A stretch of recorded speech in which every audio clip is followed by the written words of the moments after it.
ഈ കയറി ചെല്ലുന്നത് കുറെ കാലമായിട്ടുള്ള ഒരു പ്രോബ്ലത്തിന് സൊല്യൂഷൻ ആയിട്ടാണ്. നമ്മളെ തിരൂരിൽ ഒരു aesthetic and hair transplantation clinic ഉള്ളത് എത്ര പേർക്ക് അറിയും? എന്റെ പ്രോബ്ലവും സൊല്യൂഷനും ഞാൻ നിങ്ങളോട് പറഞ്ഞില്ലല്ലോ. ആദ്യം നമുക്ക് പ്രോബ്ലം പറയാം. നല്ല മുടിക്കൊഴിച്ചിലാണ്. ആ കാര്യം നമ്മളെ ഫ്രണ്ടിനോട് പറഞ്ഞപ്പോ ഫ്രണ്ട് സജസ്റ്റ് ചെയ്തതാണ് ഈ ക്ലിനിക്ക് കേട്ടോ. അങ്ങനെ അവിടെ ചെന്ന് കാര്യങ്ങളൊക്കെ സംസാരിച്ചതിന് ശേഷം ഡോക്ടറിനായിട്ട് കൺസൾട്ട് ചെയ്ത് ഡോക്ടർ ക്യാമറ ഒക്കെ വെച്ചിട്ട് ഡീറ്റെയിൽ ആയിട്ട് കാര്യങ്ങളൊക്കെ നമുക്ക് പറഞ്ഞു തന്നിട്ടുണ്ടായിരുന്നു. ഇയാളെ സംബന്ധിച്ചിടത്തോളം ഹെയർ ഗ്രോത്ത് ഉണ്ട് കേട്ടോ ആക്ച്വലി, പക്ഷേ ഡാൻഡ്രഫ് ഉണ്ട്.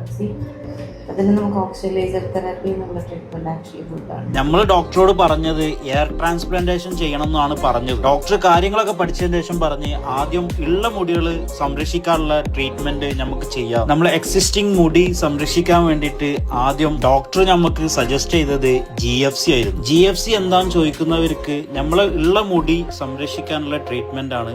അതിന്റെ ഗ്രോത്തും തിക്നെസ് ഒക്കെ കൂടി കിട്ടും. തീരെ വേദന ഇല്ലാത്ത ഒരു പ്രൊസീജിയറും കൂടിയാണ് കേട്ടോ. പിന്നെ ഡാൻഡ്രഫിനുള്ള ട്രീറ്റ്മെന്റും കൂടി എടുക്കാൻ പറഞ്ഞു. നമ്മളിവിടെ വന്നത് എയർ ട്രാൻസ്പ്ലാന്റേഷൻ ആണ്, പക്ഷെ അവര് സജസ്റ്റ് ചെയ്തത് നിങ്ങൾക്ക് എന്താണോ ബെസ്റ്റ് എന്നുള്ളത് ചെയ്തത് GFC 4 സെക്ഷൻ ആയിട്ടാണ്. അപ്പൊ end of the day result എങ്ങനെയുണ്ട് എന്നുള്ളത് നമ്മൾ എന്തായാലും ഒരു വീഡിയോ ചെയ്യുന്നതാണ്. Lumia aesthetic and hair transplant ക്ലിനിക്കിന്റെ ലൊക്കേഷൻ വരുന്നത് തിരൂര് താഴെപ്പാലം മെജസ്റ്റിക് ജ്വല്ലറിന്റെ ഫസ്റ്റ് ഫ്ലോറിൽ. അപ്പൊ നിങ്ങൾ എയർ ട്രാൻസ്പ്ലാന്റേഷന്റെ കാര്യം പറഞ്ഞു നടക്കുന്ന ചങ്കിന് ഇത് ഷെയർ ചെയ്ത് കൊടുത്തോളി. അടുത്ത വീഡിയോ കാണാം. The video by Qissa.